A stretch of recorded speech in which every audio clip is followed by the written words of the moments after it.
that keeps coming back is remembering Allah. You remember what Quran, the dhikr, right? So, and the Prophet ﷺ is now going to be given role models, not only ones who remembered Allah throughout everything, in every circumstance, but also ones that are going to be an inspiration for him on how to remind others of Allah. Now when we talk about this abstract concept of remembering Allah, this is where I want to begin. What does it mean to remember Allah or to engage in remembrance? One of the things I alluded to in my previous talk was remembrance is not just limited to remembrance of Allah. It's also remembering the right thing to do, remembering our role models, remembering their struggles, taking inspiration from them, remembering the gifts of Allah. It's not, remembering what the gifts of people that have done to us, like remembering the favors of your mom when you're about to get angry at her. Just remembering the right thing at the right time. This is also a kind of dhikr. So the Quran is not just dhikr of Allah, it's also dhikr through that of other things that you're going to need. Reminders that you and I need constantly of different kinds of things.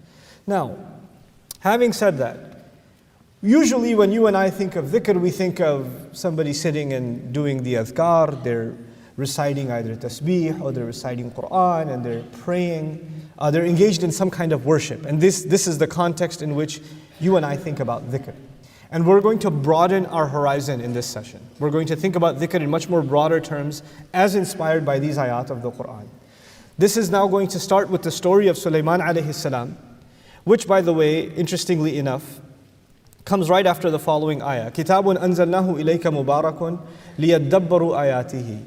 A book that we have sent down to you that is full of continual and increasing blessings. It keeps on giving you more and more and more and more. The idea of the kitab being mubarak is that when we recite the Quran and ponder over the Quran, it is actually going to give us more benefits and it will open up more doors of its wisdom than it did the last time you read it. Hence, لِيَدَّبَّرُوا آيَاتِهِ, so they continually reflect and ponder deeply into its ayat. In other words, the process of reflecting on the Quran will never come to an end until the Day of Judgment. Nobody will come along and say, I have extracted everything there was to be extracted from the Quran. That is not going to happen. Because it is by definition mubarak. It continues to give more and more and more than what is expected. So there is no such thing as underestimating the Quran. There's never going to be a point in my life where I'll say, that surah, I already studied it. I'm already done with that ayah. I already finished this juz or this section or this story in the Quran. I already know everything there is to know about it. Never going to happen. There are always going to be things that you and I are going to discover about this book. And this is the humility you and I have to have towards the Quran. This is يَعْلُو وَلَا يُعْلَى عَلَيْهِ. It supersedes, it's not superseded upon. It imposes, it's not imposed upon. And you have to bring that attitude to the Quran. It's not like any other book. You can master other books. You can't master the Quran. The Quran masters you. You don't master the Quran. You humble yourself and I humble myself before Allah's word.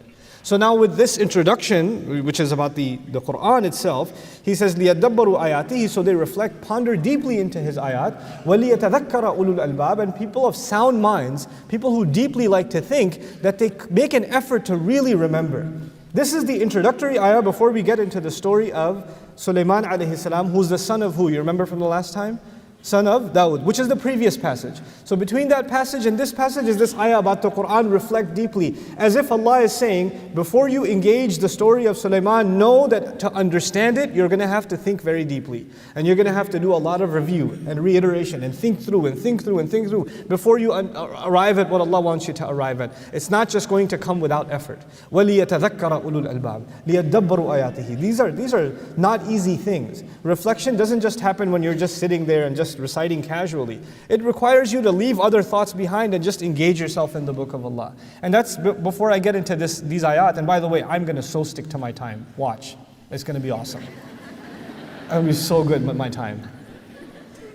But before I get into these ayat, I do want to share with you one of the most valuable things I learned from a writer, Amin Ahsan Islahi, rahimahullah. He wrote an Urdu book called Mabadi Tadabbur al-Quran, and he wrote something in there that struck me. I read this maybe 12 years ago, and it's been in my head since. He gave this analogy about the attitude we're supposed to have towards the Quran when we study it. And the analogy he gave is, if I were to tell you that I have buried $5 in the backyard, 10 feet deep, here's a shovel. The effort it takes to dig 10 feet is not worth what? $5. But if I were to tell you I've buried $5 million 10 feet deep. You know what, let's make it interesting, 20 feet deep. Then the effort is totally worth it. You're going to be exhausted, you're going to have die, but you know what, even when you're 3 feet into it and you feel like you're not making any progress, you remind yourself what this is worth. And you get back in it. And your family is saying, take a break. No, I'll take a break when I'll take a break.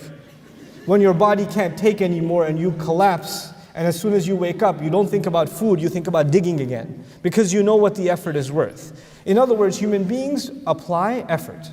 By nature, we exhaust ourselves when we know something is worth it. And so he made the argument that if somebody doesn't have time to reflect on the Quran, maybe they just they haven't internalized what it's worth. They just haven't internalized what it's worth. Because if they did, they'd drop other things and they'd make time to reflect. It wouldn't be a casual endeavor for them. It would be something totally worth it. And actually the reflection on the Quran, أَمْ عَلَى قُلُوبٍ أَقْفَالُهَا, the cost of it, it's not just there's a treasure that lies underneath, which it does. It certainly does. But as a matter of fact, people who don't reflect on the Quran, Allah complains they have their own locks placed on them.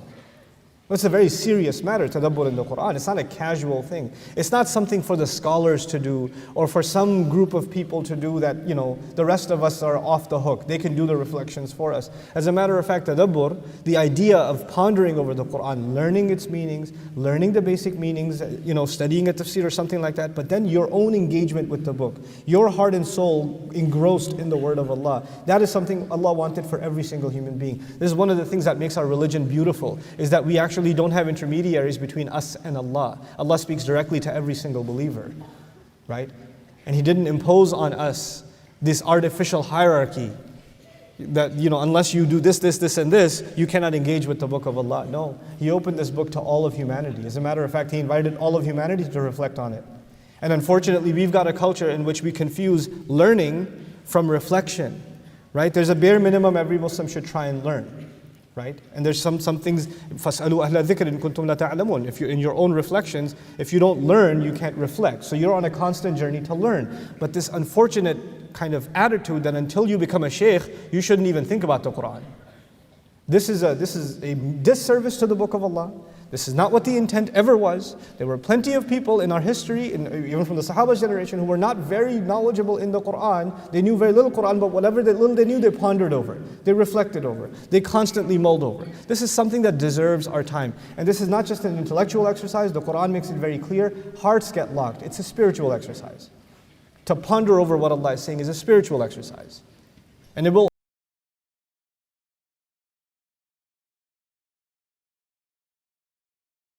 But then there's another problem. It's simply solved. He says, actually, the word an dhikri rabbi, I have fallen in love with the love of good. Here's where things get really, to me, inspirational. I have fallen in love with the love of good here means that Allah has given me these incredible horses, these beautiful, well-bred, muscular, agile horses as resources to do good. Allah has given me good things so I can do good things with them. So khair actually in the Arabic language and in the Quran suggests two things. It suggests good material things, and it actually also means good deeds. Khair is used for good things and good deeds. Now there's a duality of meaning. I love to do good deeds, but in order to do more good deeds, you need more good material resources. I'll give you a personal example. I've been teaching Arabic for a very long time. When I didn't have the resources, I was teaching it in my living room. And there were a few of my friends from the neighborhood used to come and I used to teach them on a dry erase board. It was good. But now 15 years later, the organization that I started on my laptop has some more resources. I'm still teaching some Arabic and Quran, but because of those resources, has the good spread further?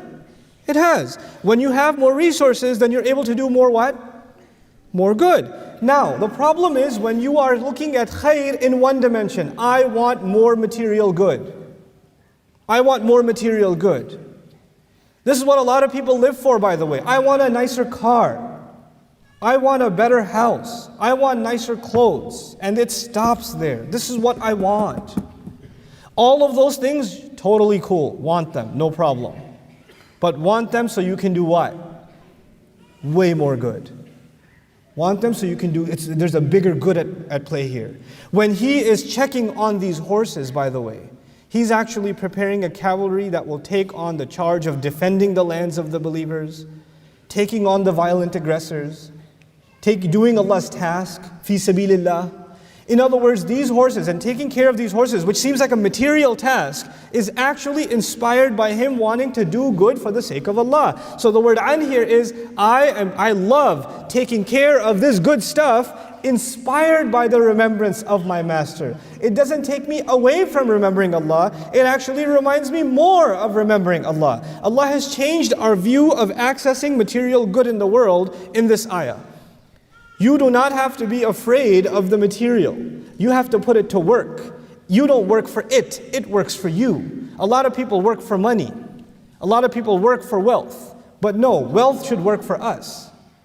Wealth should be used for us. Some people came and asked me, Allah has given me different trials in life. Everybody has weaknesses. But I'll tell you one thing that Allah gave me as a gift, was like fame is not a weakness for me. Alhamdulillah, I have many other weaknesses. Ask my parents. They'll tell you, there's a long list. It's really long. My mom could write a book on it. But fame is not one of them. I'm the same guy as I was when I was in the living room teaching on a dry erase board. I'm practically the same guy. And it's problematic sometimes because I'm abrupt and weird, and people see me on YouTube and they think there's this spiritual person or something. I don't know what video you've seen that came across as spiritual, because I virtually make a fool of myself every other video, so I don't know, somebody's cutting those fun parts out or something. And they come and they want me to pat their children's heads and take a blessed selfie so their phone doesn't crack or something. I don't know, but I just am who I am. I make silly jokes and, I say, I'm so disappointed. And I think, welcome to the club. But the reason I'm bringing this up is fame, to me, is actually it's not something you work for, it's something that works for you. And in this case, it should work for the deen. Like if Allah has given me fame, I should put it to work for khair. Use it to do something good. It's not a goal, it's a means to a much bigger goal, the khair itself. These horses are not the goal. They may be beautiful. Horses are beautiful. And they were defined with a lot of beauty. It's not like they're ugly horses. They're really nice horses, Porsche horses. They're really nice horses. He sees in them a means to a much bigger end. And all of that is inspired by the fact that Allah sometimes gives you and me talent, ability, money, opportunity, investment. He gives us these things. He gives us strengths. He gives us creativity. And that creativity is supposed to be used for something much bigger. This is what Sulaiman alayhi salam sees. And so he says, I love taking care of these horses, inspired by the fact that using them, I will be remembering my Rabb. And when he's going to do that, عَنْ ذِكْرِ رَبِّي حَتَّى تَوَارَتْ بِالْحِجَابِ, the interpretation there changes again, until they disappeared into the unseen. In other words, he said to the horses, mush, march. And because horses are tested by what? Making them run. So he gets the horses to run off. And he sees them way out disappear. And tawarat, the tafa'ul pattern suggests, and that's why the sun is also lesser likely, because tawarrat would have been the word. Tawara is when two or more parties are involved. So horses are racing each other, and together they're disappearing out into the horizon. And the evening time is coming. So the horses have gone off. It's like a race. And as they've gone off, he says, bring them back. I want to see which one of them is tired, which one of them is doing well. Rudduha alayya. Bring them back to me. فَطَفِقَ مَسْحًا. Then he starts, now how do you check on a horse? I don't know much about horses. But we do have a few barns near where I live, because I live in Texas and really have barns. And gun stores. We have gun stores. It's amazing. I don't go to a gun store looking the way I do, but anyway, so I already got Abdul Nasser going to mountains to deliver supplies, not going to a gun store anytime soon. Anyway, so now he brings the horses back. You know what, you pat them on the neck, right? This is the a'naq, and you kind of pat their legs, and you rub their legs, because the legs are the ones that get tired, they do all the work. This is someone who checks on horses, knows the horses, that's what they do. So he starts patting them on their legs and their neck. He's literally taking care of these horses. Allah is teaching us, when Allah gives you resources, Allah gives you good stuff, you should what? Take care of it. Take care of it. Because you're going to use this to spread Allah's word. You're going to use this to serve this deen. Whatever resources Allah has given you, you take care of them. If you do all of your da'wah on your iPad, keep it clean. Because that's what you do use it for Allah's work. If Allah has given you the ability to speak, to maybe teach, maybe you teach some friends in college, maybe you teach some people at home, dress your best. Because you have to be your best when you do Allah's work. Allah didn't give him broken down old horses, like Buick horses. He gave him Ferrari horses. And he took care of them. And he checked on them. Now here's the other part of this. I already started by telling you he's a king, he's a ruler, he's a prophet, he's got a massive expansive empire, he's got internal and external issues to deal with. The kingdom of Sulaiman is a very complex problem. So this should be a micro task that is not befitting him. He should get some servant to do this for him. Just make sure it gets done, isn't it? But he realizes something. No matter how big he gets, there are some things that he just still wants to have his hands directly on. He doesn't want to lose sight of who he is. And he doesn't want to lose sight of the fact that no task is insignificant. He wants to leave himself as a role model for his followers because he's also a prophet. And for a prophet, serving Allah is never beneath him. It's like the CEO saying, that's the secretary's job, I'm not going to do that. No. Or the imam saying, that's the janitor's job, vacuuming the masjid. I'm not going to do that. That's beneath me. My job is to give the khutbah and I'm going to leave. I got the VIP tasks. You got the lower end tasks, right? In this ayah, what we're learning is that Sulaiman alayhi salam, given the status that Allah had given him, he did not actually make a distinction between the smallest of tasks and the biggest of them. You learned this about Sulaiman alayhi salam on multiple occasions. You know how big his army is, right? And it's got birds, and birds, if you've ever seen birds flock, they're countless, literally countless. And you find another place in the Quran, he sees the flock of birds, thousands in number, of different species. He says, Mali la ara al-hudud. I don't see hudud. He knows the bird by name. How does he know this bird by name? And how does he know this one bird is missing? Do you understand how meticulous his leadership is? That he checked on this one bird that came late? One bird. I teach class. I used to have 60 students. For 9 months I had 60 students. By the time you're done with 3 months, you know every one of them. You know where they sit. You know who's absent and not absent, but you know some of them. You only recognize them because they ask dumb questions. They ask questions from 2 days ago. I have a question. So when you're expecting it about 7 minutes into the class, you're going to get, I have a question. And you don't get it, then you say, hey, where's Bilal? You only notice them after you had an expectation. But Sulaiman's, his insight, his view of his flock, his followers, it's incredible. And so what we're learning here is that you and I are never too big for the little things. We're never too important for the little things. There's no such thing as insignificant. There's no such thing as an insignificant task. If it's important, patting on the neck of a horse and patting its leg is important enough to be put in the Quran as an ayah, come on. That's a pretty big deal. That's Allah's way of teaching that don't belittle the tasks that you do. Sometimes you're involved in work for the deen, like you're working for an Islamic organization, a da'wah organization, an Islamic school. There are lots of people that help put this program together, for instance. I'm standing here on this stage with the mic behind me, but there are people that are running cameras, there are people running logistics, there are people checking emails, there are people answering questions, there are people running security, there are people, all these people, and you guys don't see them, you guys just see the guy with the lights on them. But you know what? What they do is not any more or less insignificant than me. It's all one team, it's all one group of people, and to Allah, they're all on stage. Like to you, I'm on stage, but to Allah, they're all on stage. And actually to Allah, some of the people that are in the back babysitting children may be far more valuable than me. Because that's how Allah gives value. No task is insignificant. I'm just a volunteer. No, you're a volunteer. That's a big deal. You understand? There's a significance being given to these resources. Now let's move on.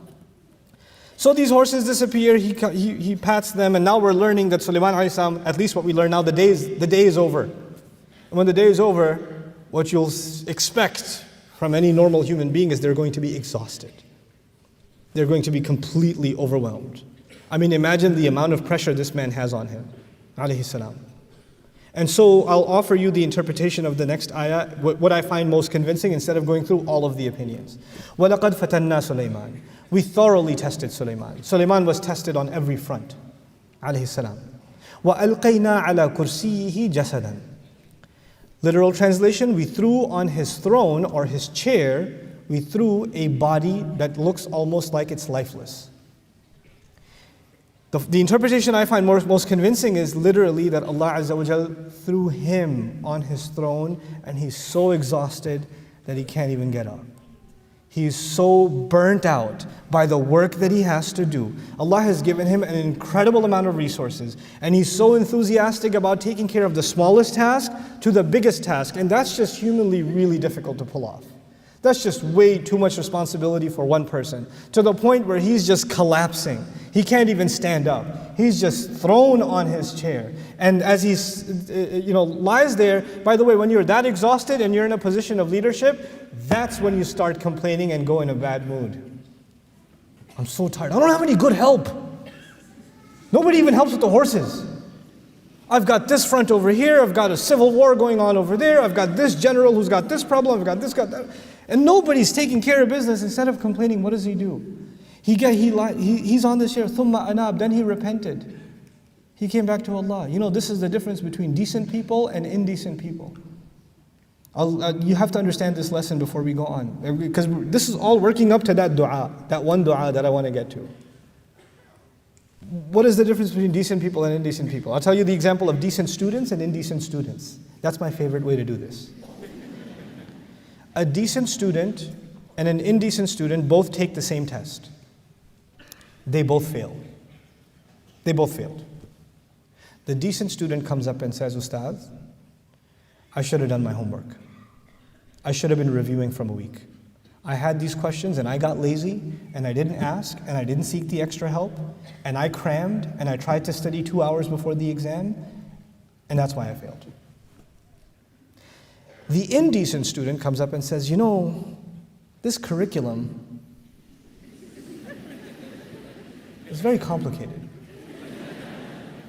Also, the hours are very inconvenient. I mean, my fajr starts at 9 a.m., and you guys start at 8 a.m., which is like the Hajj time, Also, where I'm sitting in the class is very inconvenient because there's a really skinny guy on this side, a really fat guy on this side, and it's just awkward for me. And, and it's Texas, it's really hot. And also, Ustad, sometimes you're really boring. And that's why I can't pay attention. And also. They both failed. One of them comes forward and says what? It was my fault. The other one comes forward and says what? It's the entire universe's fault. The only one not at fault is me. Everything else was wrong. You understand? Now I'll give you another example of decent and indecent people to understand this. You did your very best. You did your very best. You put every ounce of effort in, for example, putting a program together. Right? You did the advertising, you did the marketing, you did the logistics, you did the paperwork, you did this, you did every dot was every T was crossed, every I was dotted, every single detail was taken care of, and yet the program got canceled. It didn't work out. Decent people, who do they blame? Even though they did everything right, you know who they're going to blame? Themselves. I must not have done something right. They blame themselves. Indecent people, everybody else. Is Sulaiman alayhi salam exhausted? And if he's exhausted, he's thinking, if I'm so exhausted, I won't be able to do other work. And by the way, people like that, they don't end the day and say, thank God there's nothing more to do. People like that, when they lie down in bed or sit back on their chair, what are they thinking about? the 80,000 other things that did not get done, isn't it? And now he doesn't even have the energy to get up and get those things done. So at this point he's feeling incapable, and yet he realizes, he acknowledges something about himself. It must be something wrong with me that Allah didn't give me the energy to be able to do this. So he starts repenting to Allah. And then he says to Allah, this is the dua. This is the dua that this session is about. قَالَ رَبِّ اغْفِرْ لِي. He said, Master, forgive me. Forgive me for what? He did everything right. He exhausted himself in Allah's service. This is the attitude of someone who will serve Allah's deen inspired by the Prophet Sulaiman alayhi salam. You and I, whatever we do to help make the world a better place, whatever contribution you make, it's not going to be perfect because we're human beings. He's not asking forgiveness necessarily for sin. He's asking forgiveness that his good may not have been good enough. It's a big difference, guys. Big difference. You know, this is the same reason that you have Ibrahim alayhi salam, after passing all of his tests and building the Kaaba, saying, Tub alayna, accept our tawbah. Tawbah for what? Building the Kaaba? That's a good thing. But maybe I didn't put the brick just right. Maybe I didn't do this right. Maybe there was something missing. It's Allah's house after all. A lot of pressure. Maybe I wasn't perfect. Accept my tawbah. Accept our tawbah. We're going to do good things, and instead of patting ourselves on the back, we're going to do good things and say, Ya Allah, forgive the shortcomings even in the good things that we did. I have to hold myself and you have to hold yourself. Those of you that are still awake, right, might come up to me because you feel bad for me and come up and say, Ustad, that was really nice. And even if you say that was really nice or you don't say it, whether everybody said that was really great or nobody said it, I have to ask Allah for forgiveness because I know it could have been better. I have to know I could have held myself to a higher standard. This is what people have to push themselves to. They have to keep pushing themselves. They don't have to be perfect. They don't have to be the best, but they certainly have to be better. They have to keep pushing themselves to be better. Master, forgive me. Then he says, وَهَبْ لِي مُلْكًا, and then give me the gift of a kingdom. لَا يَنْبَغِي لِأَحَدٍ مِّن بَعْدِي. Ya Allah, give me the gift of a kingdom that is not becoming, it doesn't fit anyone that comes after me. Yeah, by the way, mulk in Arabic has a couple of meanings. It means kingdom. It actually also means qudra, capability. Ya Allah, give me the capability that nobody after me will have. Why? Because I have more resources right now. I have more at my disposal. I have more ability to do more good than anyone has ever had. I've got this incredible opportunity. I just don't have the energy, the capability to take care of all of this and put it to use. What good is having, this amazing machine, but you don't have the strength to operate it? Ya Allah, I need the strength and capability to operate this machinery, so give me the energy to make full use of the resources that you've given me. Give me the power to do that. And he also recognizes, because he's a ruler and he is a politician too,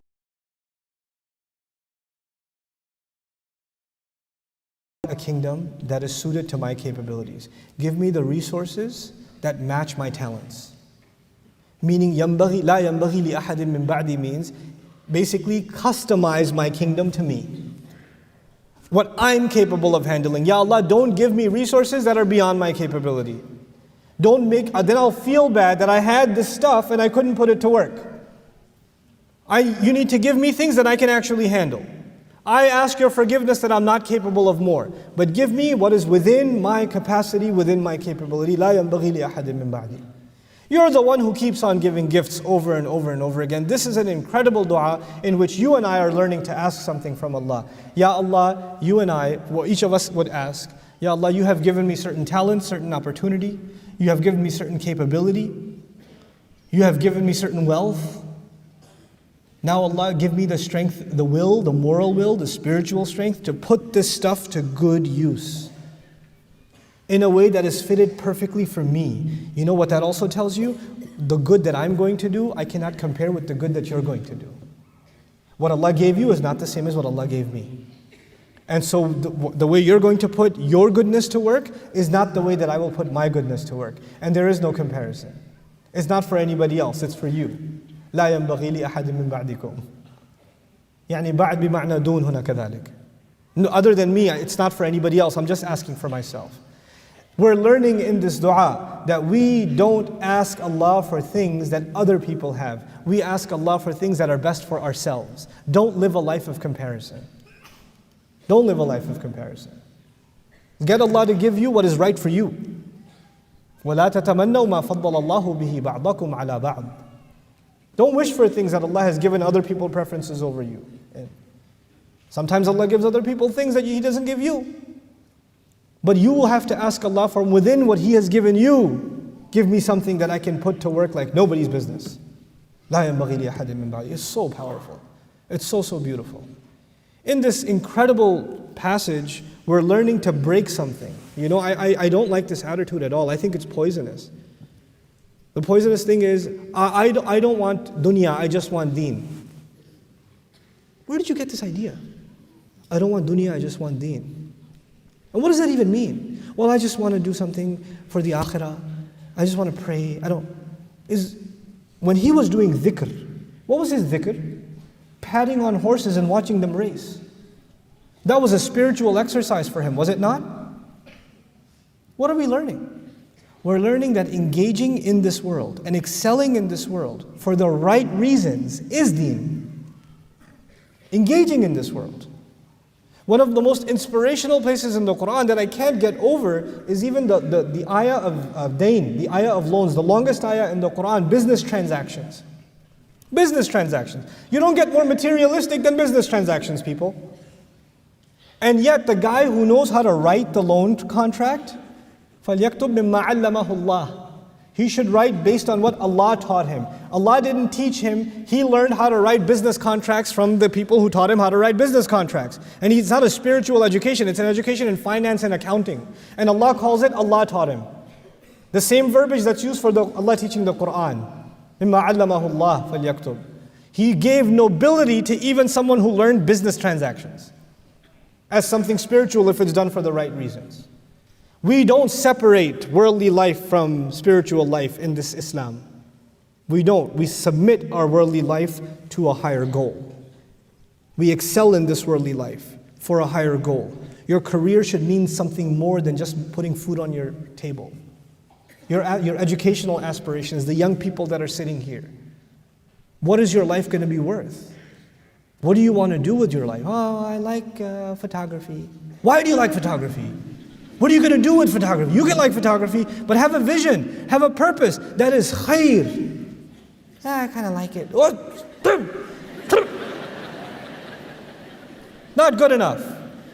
Give me something real. Produce something. Have a vision for something.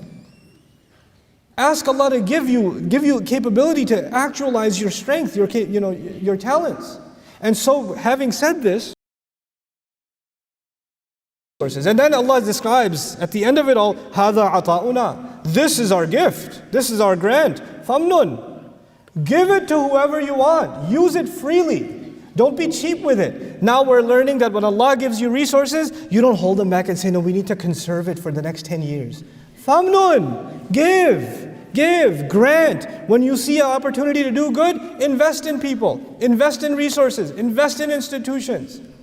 We keep thinking about saving. Allah says, no, you need to think about spending. I'm giving you, you spend. Spend. Oh, I'm sick. Or you can hold back too, if you want. If you see that there's something you spent in, and you invested in, it's not producing as much good as you thought, pull back and invest in something else. Put the resources in something else. Put the manpower in something else. You decide what works and what doesn't work. And by the way, in this, Allah is telling us that sometimes we will invest ourselves in something and it will be successful. Other times we will learn that it wasn't successful, and that's okay. You have to invest in something else then. You don't give up. Well, I tried before and I failed. So what? Give. And then hold back sometimes. بِغَيْرِ حِسَابٍ. But don't audit yourself. In other words, don't hold back and say, oh, I don't know, I've done enough, I think. No, there's never enough. You keep going. You keep going. And when we have this attitude, if Allah can submit the winds and the ocean and the shayateen for Sulaiman alayhi salam, I'm telling you, Allah gives resources beyond your imagination. Resources are not a problem for Allah. Wealth and resources and capability, physical capability, will never be a problem for this ummah. It will never, ever be a problem for this ummah. The only problem for this ummah will be its willpower to do the right thing. That's the only problem that's going to be there. One half of khair, one meaning of khair is the material good. The other meaning of khair is the goodwill and the good deeds. That's where the problem lies for this ummah. Our intention to do good. Our will and our drive to do good. When you have that, you watch the wealth and the resources just come. It'll just come. Because you didn't want it. You wanted the good. That was just a stepping stone to get to the good. That's all it was. And when Allah sees that in you, He opens the doors of rizq. وَإِنَّ لَهُ عِنْدَنَا لَزُلْفَى وَحُسْنَ مَآبٍ. Oh, and He has a very beautiful place with us. You know, He has this beautiful, by the way, if you look at Sulaiman alayhi salam, only in the worldly sense, if you know nothing about his spiritual life, you know nothing about him being a prophet, and you just look at him, somebody walks by and sees him, he sees a magnificent king with gorgeous horses and an endless navy and like ridiculous looking, scary looking things, I think they're jinn or something, you know, birds. He sees a person who has the best of worldly life. Wouldn't you see that? And you know what we think sometimes? We think if you have the best worldly life, you won't have the good akhirah. If you have good things in this life, probably chances are you won't get good things in akhirah. Akhirah is for poor people. You know? And this concept is corrupted. Akhirah is for people who don't have dunya in their heart. It has nothing to do with what you have in your hand. There are some people who have no worldly gains in their hand, but materialism is seeped inside their heart. Even if they're completely bankrupt, they are still people of dunya. And then there are people who are trillionaires, billionaires.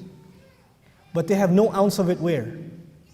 In their heart. In their heart is just desire to do more good. That's all there's there.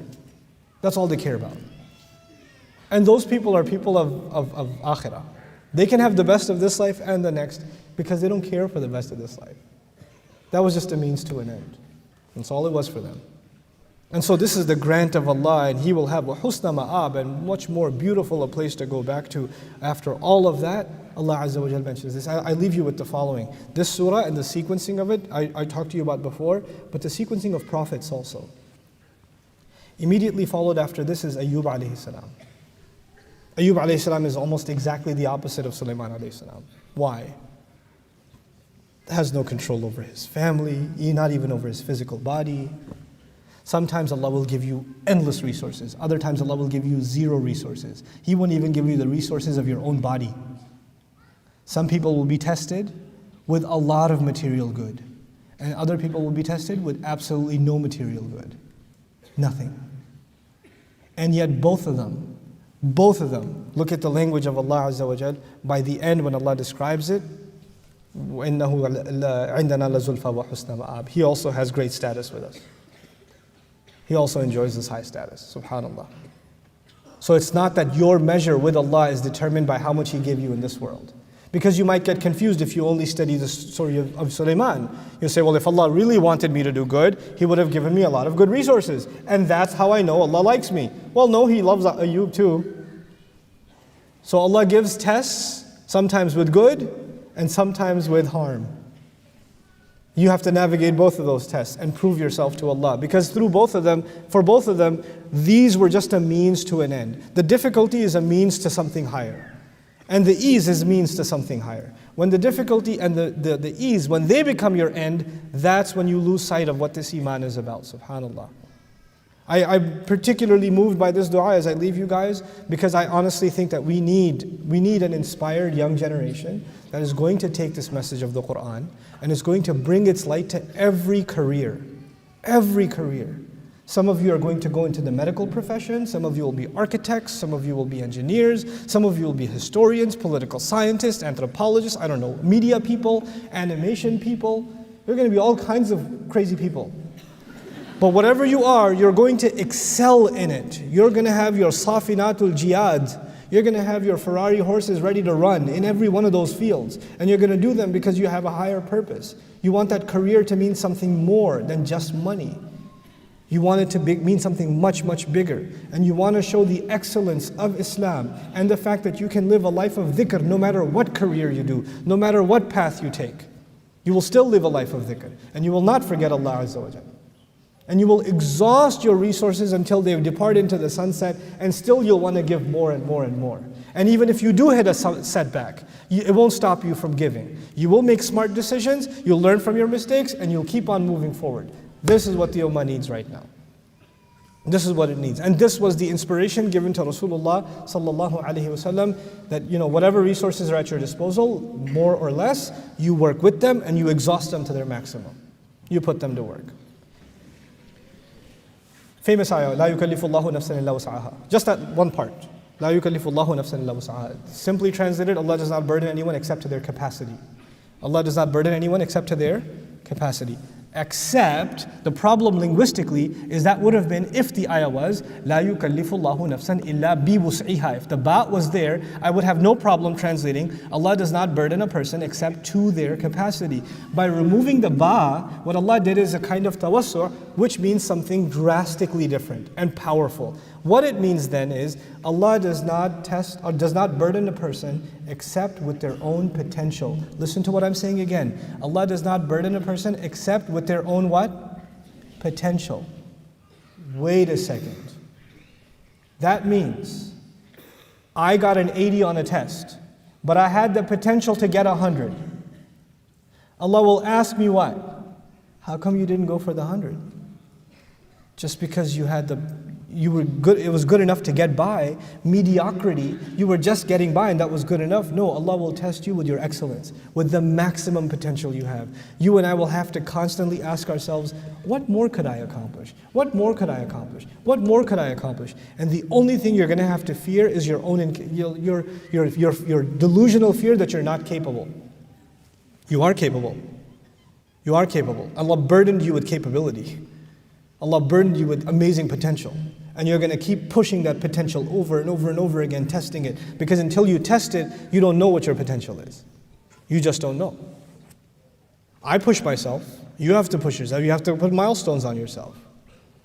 My next target is I want to know Hebrew in a year. I want to know it. I'm going to study it. Because I want to do some research into the Bible, the Hebrew Bible, for myself. I mean, I could just go ask a rabbi, but I want to sit with the rabbi, show him the verse in the Hebrew Bible and say, hey, translate this. Because I got my own translation. What you got? I don't know if I can do it, but I'm going to push my potential. Set goals for yourself and push yourself. Not luxuriously, hard goals for yourself. In your spiritual life, memorizing Quran, in your prayer, in your dietary habits, everything. You have to excel in everything. Muslims have to excel in everything. Sulaiman alayhi salam could not be doing what he does if he wasn't in great shape. If he was eating rice and oily food all day, he would not be taking care of battle horses. If he wasn't doing exercise and staying fit, you don't do what he does. You don't do what the prophets do if they're not in great shape. Physically, spiritually, intellectually, we have to push ourselves on every front. That's part of what Allah expects from us. That's what I want to see in this generation, inshallah ta'ala. There's people that just, other human beings look at them and say, wow, they're good at everything. These guys are just good at everything. I want to be like them. May Allah Azza wa Jal inspire all of us to excel in everything that we do.